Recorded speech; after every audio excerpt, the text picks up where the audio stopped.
Hello hi. ഈ കാണുന്ന 2 ചെടികൾ തണ്ണിമത്തൻ്റെ ചെടികളാണ്. അപ്പോൾ ഇത് നോർവേയിലെ ഓസ്ലോ നിന്നാണ്. ഞങ്ങൾ ആദ്യമായിട്ടാണ് തണ്ണിമത്തൻ്റെ ചെടി വളർത്താൻ നോക്കുന്നത്. അപ്പോൾ ഒരു ഏപ്രിൽ പകുതി ആയപ്പോൾ ഞാൻ വിത്തുകളൊക്കെ പാകിയിട്ടുണ്ടായിരുന്നു. അത് മുളച്ച് 3-4 ചെടി ഉണ്ടായിരുന്നു. അതിൽ നിന്ന് ഏറ്റവും നല്ലത് വളർത്താനായിരുന്നു ഞങ്ങളുടെ പ്ലാൻ. അപ്പോൾ ഈ ചെടിയാണ് നമ്മൾ അതിന് തിരഞ്ഞെടുത്തത്. അപ്പോൾ ഇത്രയും നാളും ഈ ചെടി വീടിനുള്ളിൽ തന്നെയായിരുന്നു. പുറത്തേക്ക് വെക്കാനായിട്ടില്ല. പുറത്തിപ്പോഴും തണുപ്പാണ്. ഇപ്പോൾ മെയ് ആണ്, മെയ് ആദ്യമൊക്കെയാണ്.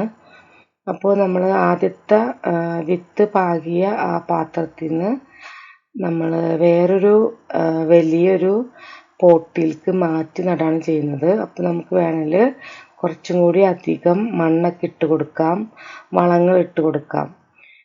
തണ്ണിമത്തന് നല്ല വളക്കൂറുള്ള മണ്ണാണ് ഇഷ്ടം. ഫ്രൂട്ട്സൊക്കെ ഉണ്ടായി വരുന്നവരെ നമ്മൾ വളങ്ങൾ ചേർത്തുകൊണ്ടിരിക്കണം.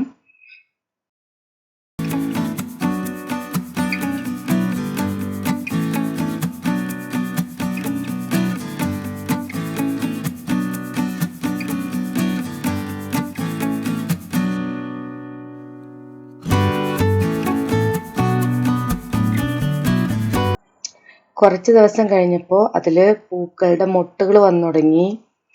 പിന്നെ ഒരു ചെറിയ കായയും അതിൻ്റെ മുകളിൽ ഒരു പൂവുള്ളത് വന്നിട്ടുണ്ടായിരുന്നു. ഇതിൻ്റെ വൈൻസൊക്കെ നിറച്ച് ഹെയറിയാണ്, കണ്ടോ.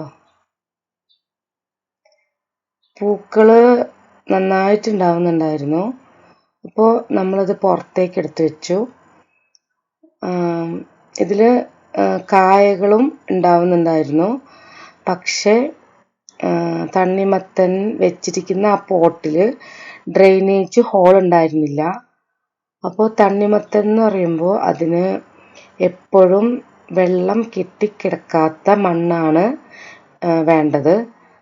അപ്പോൾ ഞങ്ങളിത് ഈ പോട്ട് ഇത്രയും നാളും ഉള്ളിൽ വെച്ചതുകൊണ്ട് അതിന് ഹോൾ ഇട്ടിരുന്നില്ല. മിതമായ രീതിയിൽ മാത്രമേ വെള്ളം ഒഴിച്ചിരുന്നുള്ളൂ. എങ്കിൽ കൂടിയും അത് തണ്ണിമത്തൻ ഉണ്ടാകുന്നതിനെ എഫക്റ്റ് ചെയ്തിട്ടുണ്ടായിരുന്നു. ഉണ്ടായി വരുന്ന കായൊക്കെ ഒരു കുറച്ച് ദിവസം കഴിയുമ്പോൾ അത് പൊഴിഞ്ഞു പോവുകയാണ് ചെയ്തത്. അങ്ങനെ ഞങ്ങളിങ്ങനെ നോക്കുമ്പോൾ ഇതിൻ്റെ വള്ളികളുടെ അറ്റത്തുള്ള ഇലകളൊക്കെ കുറച്ച് മുരടിച്ചു തുടങ്ങി. ചെറുതായി വരുന്നുണ്ടായിരുന്നുള്ളൂ ഇലകൾ, ചെറിയ സൈസ്. അപ്പോൾ ഞാൻ വിചാരിച്ചു എന്നാൽ നമുക്കത് ഈ വള്ളികൾ പ്രൂൺ ചെയ്ത് കൊടുക്കാം, കട്ട് ചെയ്ത് കൊടുക്കാമെന്ന് വെച്ചു. കാരണം വേറെയും വള്ളികൾ വൈൻസ് വരുന്നുണ്ട്. അപ്പോൾ അതിനെ പ്രൊമോട്ട് ചെയ്യാൻ വേണ്ടിയിട്ട് ആദ്യം ഉണ്ടായിരുന്ന വള്ളികൾ കട്ട് ചെയ്ത് കൊടുക്കാമെന്ന് വെച്ചു. ഞങ്ങളത് കട്ട് ചെയ്ത് കൊടുക്കുകയാണ്. ഈ ഒരു പോട്ടിന് ഇനി അടിയിൽ ഹോൾ ഉണ്ടാക്കാൻ കുറച്ച് പാടായിരിക്കുള്ളൂ, ചെടിയുള്ളതല്ലേ. അതുകൊണ്ട് ഞങ്ങൾ സൈഡിൽ ഒരു ഹോൾ ഉണ്ടാക്കി കൊടുത്തു വെള്ളം പോകാൻ.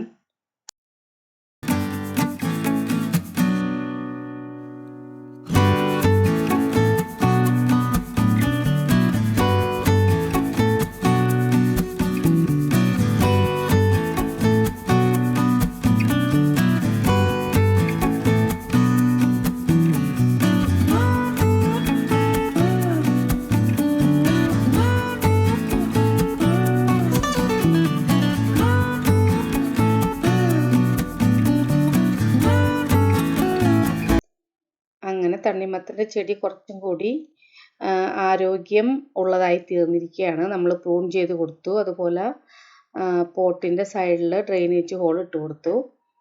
അതിൽ വീണ്ടും നിറയെ പൂക്കളും അതുപോലെ കായകളും കുഞ്ഞു കുഞ്ഞു തണ്ണിമത്തൻസ് ഉണ്ടായി തുടങ്ങിയിട്ടുണ്ട്.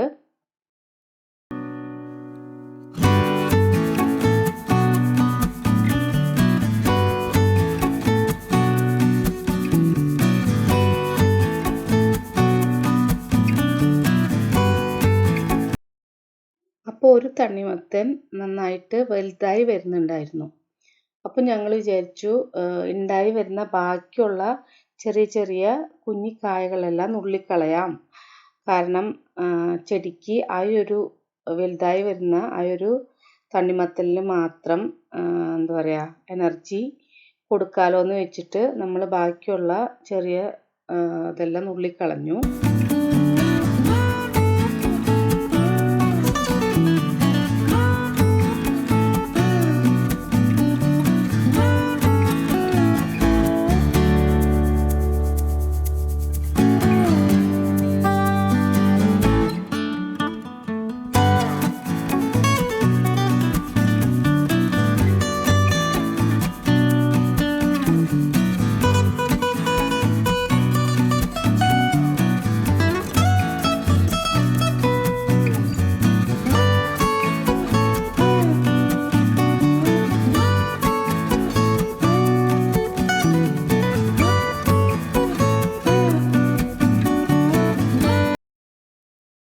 ഞാൻ ചെയ്യുന്ന കൃഷി എന്ന് പറയുന്നത് എപ്പോഴും ഒരു ഭയങ്കര റിസൾട്ട് ഉണ്ടാവാറില്ല.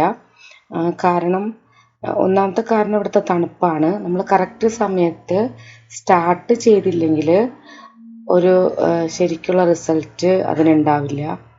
അതിന് സ്റ്റാർട്ട് ചെയ്യാൻ പറ്റാത്തതിന് പല കാരണങ്ങളുണ്ടാവും. കാരണം നമുക്ക് എല്ലാത്തിനും ഇവിടെ പൈസ ഭയങ്കര ചിലവാണ്. മണ്ണ് നമ്മൾ പൈസ കൊടുത്ത് വാങ്ങണം. അങ്ങനെ വിത്തുകൾ നമ്മൾ നല്ല പൈസ കൊടുത്ത് വാങ്ങണം. ബാക്കി വളം, അതിനെന്തെങ്കിലും ഫെർട്ടിലൈസേഴ്സൊക്കെ ചെയ്യുന്നുണ്ടെങ്കിൽ അതും നല്ല പൈസയാവും. അപ്പോൾ എല്ലാം കൂടി ഒത്തു വരുമ്പോൾ അത് ചിലപ്പോൾ സമയമൊക്കെ എടുക്കാറുണ്ട്. അപ്പോൾ അങ്ങനെ പല സാഹചര്യങ്ങളും നമുക്ക് വരാത്തത് കാരണം അതൊരു റിസൾട്ടിനെ ബാധിക്കാറുണ്ട്. എന്നാലും നമ്മൾ ഇഷ്ടത്തിൻ്റെ പുറത്ത് പിന്നെയും ഓരോന്ന് ചെയ്യണമെന്നുള്ളൂ.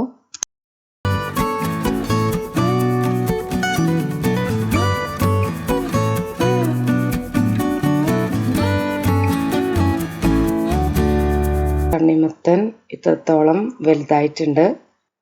അപ്പോൾ ഞങ്ങൾ എപ്പോഴും എന്തെങ്കിലും ഒരു ഹാർവെസ്റ്റിങ്ങിൻ്റെ സമയം ആയി വരുമ്പോൾ നമ്മൾ വീട് മാറുന്ന ഒരു സാഹചര്യം വരാറുണ്ട്.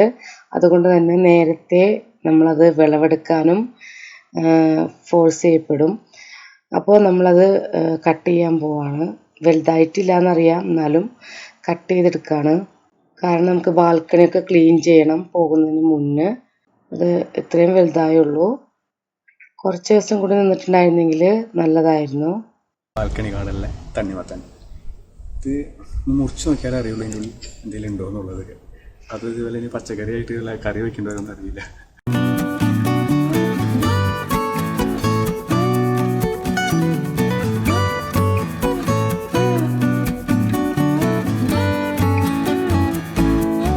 അങ്ങനെ ആദ്യമായിട്ടുണ്ടായ തണ്ണിമത്തൻ, അല്ലെങ്കിൽ നമ്മളുടെ ഇവിടെയൊക്കെ കുമ്പട്ടിങ്ങ എന്ന് പറയും, അത് ഞാൻ കട്ട് ചെയ്യാൻ പോവാണ്.